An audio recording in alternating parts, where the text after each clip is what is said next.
सभी को राम राम। चलिए अभी हम देखने वाले हैं क्षेत्र मिति के अंदर आपसे एक क्वेश्चन पूछा जाता है, तो हर एग्जाम में आता है। क्वेश्चन आपसे ये है कि एक वर्गाकार खेत है जिसकी भुजा 14 सेंटीमीटर है। यदि इसके चारों कोनों पर समान लंबाई की रस्सी से कोनों पर 4 गोड़े बांध दिए जाएं जो एक दूसरे को स्पर्श करते हुए निकलते हैं, तो बताइए कितना खेत का क्षेत्रफल गोड़े नहीं खा सकते। वेरी इंपॉर्टेंट आपका क्वेश्चन होता है कि जो खेत है वो हमारा खेत वर्गाकार है और वर्गाकार खेत के चारों कोनों पर 4 हमने समान लंबाई की रस्सी से, तो उस रस्सी का पता करने के लिए आपको करना है कि जो वर्ग होगा, जो वर्ग की भुजा होगी उसको आधा कर देना, वो उस रस्सी की लंबाई होगी। तो वर्ग की भुजा हमारे पास 14 सेंटीमीटर, मैंने 4 कोनों पर ये 4 गोड़े बांध दिए और ये चारों वर्ताकार होकर घास को खाते हैं। तो देखिए ये जो छोटा सा आपका कोने पे वर्त बन रहा है, यानी 4 वर्त बन रहे हैं, इनकी जो त्रिज्या बनेगी वो उस रस्सी की लंबाई होती है। और 14 सेंटीमीटर आपकी अगर खेत की भुजा है तो आप कहोगे कि रस्सी की लंबाई 7 सेंटीमीटर। क्लियर? और कोने पर बांध दिया और ये चारों ओर वर्ताकार घास खा के आ जाएंगे। क्लियर? लेकिन आप एक चीज देखो, निकालना हमें खेत का क्षेत्रफल। तो खेत एक वर्गाकार, तो वर्ग का क्षेत्रफल होता है भुजा की स्क्वायर।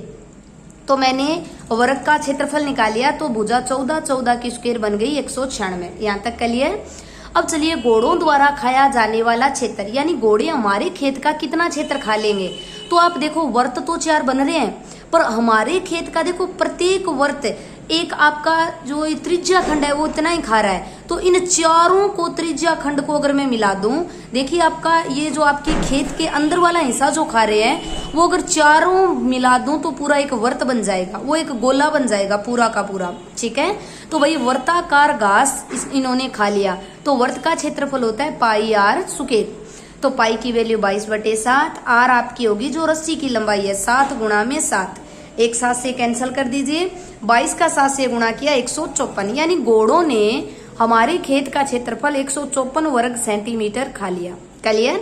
देखिए आपको ये कवर ही करना है कि अगर कभी आपको ऐसे क्वेश्चन बोला जाए तो ये 4 जो है ना छोटे छोटे ये वर्त बना देंगे। अब ये हमारा खेत था 196 वर्ग सेंटीमीटर, गोड़ों ने खा लिया 154 सेंटीमीटर। आपसे पूछा जाएगा गोड़ों द्वारा कितना क्षेत्र नहीं खाया जाए। तो देखिए आप इस डायग्राम के अंदर बीच में एक स्टार बन रहा है, इस स्टार को ये कोई भी घोड़ा नहीं खा पाएगा। तो देखिए हमें निकालना है खेत के क्षेत्र में से गोड़ों द्वारा खाया गया क्षेत्र घटा दीजिए, तो वो क्षेत्र आ जाएगा जहां पर घोड़े नहीं पहुंचेंगे। तो खेत है 196, गोड़ों ने खाया 154, माइनस कर दीजिए तो 42 वर्ग सेंटीमीटर ये वो स्टार है जहां पर ये घोड़े नहीं पहुंच पाएंगे। आपका हूबहू क्वेश्चन पूछा जाता है, इसमें कोई चेंज नहीं करता। अगर आपको क्लास अच्छी लगे सब्सक्राइब